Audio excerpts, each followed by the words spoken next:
Let's get the stats for something original going.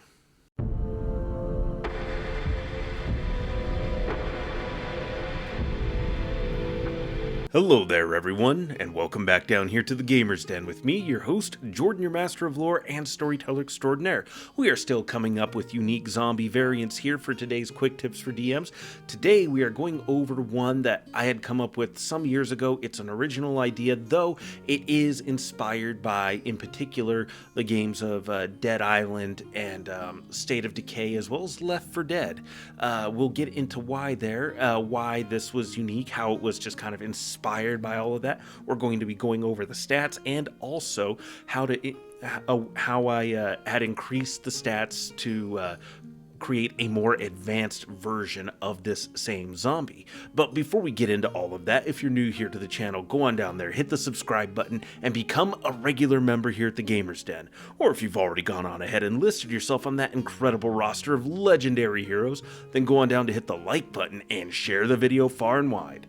Now we'll start getting into things here. So what is this zombie to begin with? Well, this zombie variant is the Speed Freak. You know, it's horrible, original, inspired by Z Nation's Ritalin Puppies and Kittens, as well as, like I said before, State of Decay, Left 4 Dead, all of those games. And the Speed Freak, the idea for it came from the fact that, at least in Z Nation, they come up onto a plant that used to be used for encapsulation, you know, making pill capsules and the like, you know, vitamin supplements, Ritalin and everything. And the Ritalin zombies were just sprinting back and forth across the yard, and you know, what was in their system was still having an effect on them. So that was an interesting idea to me. And then, you know, you look at State of Decay, Left 4 Dead with these zombie variants that are coming about. At least it seemed to me like they were coming about based off of the unique physiology of the subjects that were infected. So, you know, with ferals are blind, or they're missing their eyes at least. So they develop an incredible sense of hearing, and they're also very, very fast and incredibly lethal and a little bit unnerving too.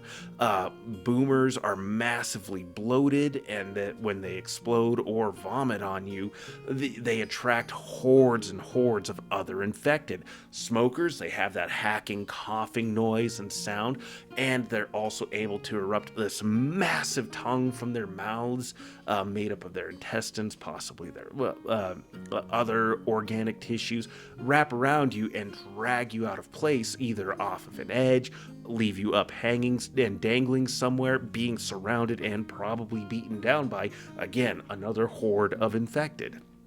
So, having this in mind, you know, biology being able to be impacted by, you know, various things that could be ingested, as well as whatever physiology the person had before they became infected, could create other variants. So I started playing with that, and I said, oh, what if they died with something else in their system? You know, some sort of methamphetamines or something like that. Well, then this would be a jittery, very frenetic, very active type of zombie that would be highly, highly aggressive to living subjects that they encountered, possibly even other infected, depending on how you wanted to play things out.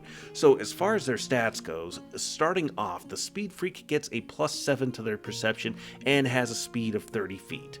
Their armor class is 14, with other armor being situational. They have 22 hit points based off of an average of 4d8 plus their constitution modifier, because although we're playing them as undead, because it is not a bacterial, but a parasitic infection that has caused them to turn like this, they're still technically actually a living creature, even though we are going to run them overall like they're undead. They also have a +4 to their initiative. They get a strength of 14, a dexterity of 18, constitution of 12, intelligence of 3, wisdom of 10, and a charisma of 3. Their fortitude save is going to be at a +3, reflex is going to be a +5, will save is a +4. For defensive abilities, nothing other than the usual gamut of undead immunities that you might see. Not all of these undead immunities are going to qualify, but things like being immune to mind affecting effects, fear effects and the like, that's not going to apply to them here. Melee, though, their claw attack is a +5, which actually reminds me, I may have made a bit of a mistake adding up the bonuses that the feral would have gotten for its melee attacks, but I believe I was only off by 1, but I'll double check that another time. They deal 1d4 plus 2 points of damage, and they have a critical threat range of 19 to 20 times 2. Their bite, similarly, is also a +5, dealing 1d6 plus 3, also at a 19 to 20 plus 2. And the reason for that is we'll get into very shortly. They have multi-attack, requires 3 or more attacks, they have 2 claws, and a bite attack. The Speed Freak's secondary attacks only take a -2 penalty instead of the usual -5 that iterative attacks would get.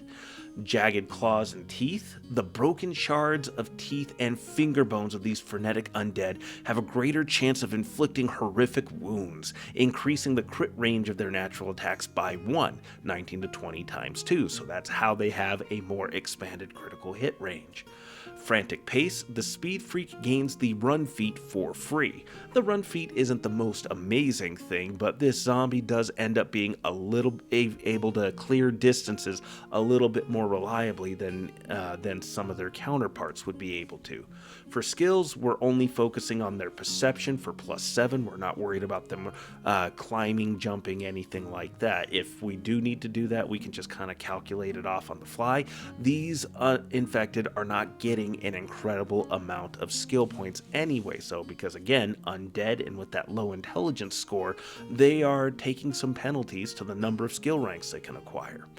Now, as far as feats go, run, which they get for free, but that increases their sprint modifier from a ×4 to a ×5. Multi-attack and weapon finesse. Weapon finesse allowing them to hit quite a bit, as well as have a little bit more of a defensive edge to them. But, of course, I said that we were not just going to be focusing on this base variant. I also put down a more advanced variant as well. For this, they have a perception of +11, speed of 30 feet, armor still remains the same at 14. They're going to have 44 hit points because they have 8d8 hit dice, initiative of +4. Strength goes up to a 16 for a +3, meaning they're going to be dealing a fair bit more damage. Dexterity is still an 18, con, intelligence, wisdom, and charisma all still the same. Fortitude is a +4 now. Reflex is up to a +6, and will saves are at a +5, still the same undead immunities. However, their melee has gotten upgraded a little bit. They have bone blades now instead of bone claws. And they have 2 attacks +10 and then a +5, which I've actually now realized needs to be changed. Hopefully I remember to change this. 1d6 +3 they have for damage, and then for their crit range they have an 18 to 20 times 2, getting +1d4 bleed damage. Their bite has the same attack bonus, dealing only they go up to 1d6 +4, and then they have a 19 to 20 times 2 crit range and +1d4 bleed damage. They still have multi-attack. They now just have jagged teeth, which does the same thing as before, but they're forearm blades. The horrific claws of the creatures have been worn down to roughly sharpened bone blades, meaning their hands are just gone now. Now their forearms have just been turned into deadly stabbing and cutting devices, increasing the chance of leaving ragged injuries. +1 to their crit range for an 18 to 20 times 2. Since the blade nature is going to just innately have a 19 to 20 +2, I figure giving them a slightly higher crit range could be a little bit fun and a little bit more interesting. They still have frantic pace. Skills, perception is at +11 as we talked about before. Feats, we have run, multi-attack, weapon finesse. We adapted over heroic surge from D20 modern. Character may take an extra move or attack action in a round before or after their regular actions, usable a number of times per day according to their level hit dice, which there is a chart for it. However, at 8 hit dice, they are at 2 times a day that they're able to do this.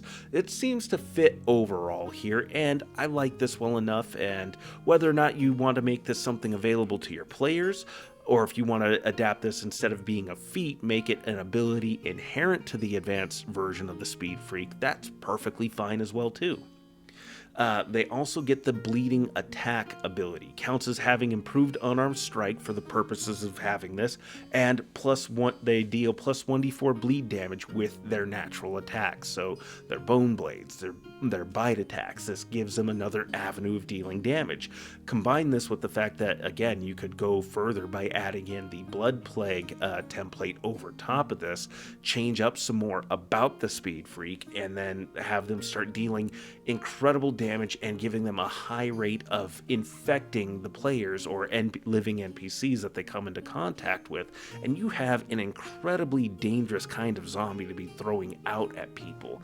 And there's just so much more that can be done. You have the tanks from Left 4 Dead and the juggernauts. Although they're fairly similar, they still can do things a little bit differently if you wanted to try to change them up a little bit. And, mentioned smokers before. We also have jockeys and spitters and just goodness, so many more that you could really come up with depending on what you wanted to play around with. And this is just with humanoid creatures. We haven't even gotten into, infected birds, different kinds of fauna out there, infected deer or elk. Could you imagine a massive Kodiak that has been infected with this particular prion disease, this particular parasite? That would be absolutely terrifying for players to have to deal with. But, of course, what do you think? Go on down to the comments below and let me know your thoughts. Did you like today's video? Did you dislike it? Let me know your thoughts in the comments down below, and if you've come up with your own unique variants of zombies, throw your ideas out there and share with the broader community at large. And remember, if you've made it this far, you must have enjoyed something, so why not go down there, hit the subscribe button, and become a regular member here at the Gamers Den. But with all that said, I've been your host, Jordan, your Master of Lore and Storyteller Extraordinaire. Thank you all so very much for your time. Good gaming to you all, and you all have yourselves a good night.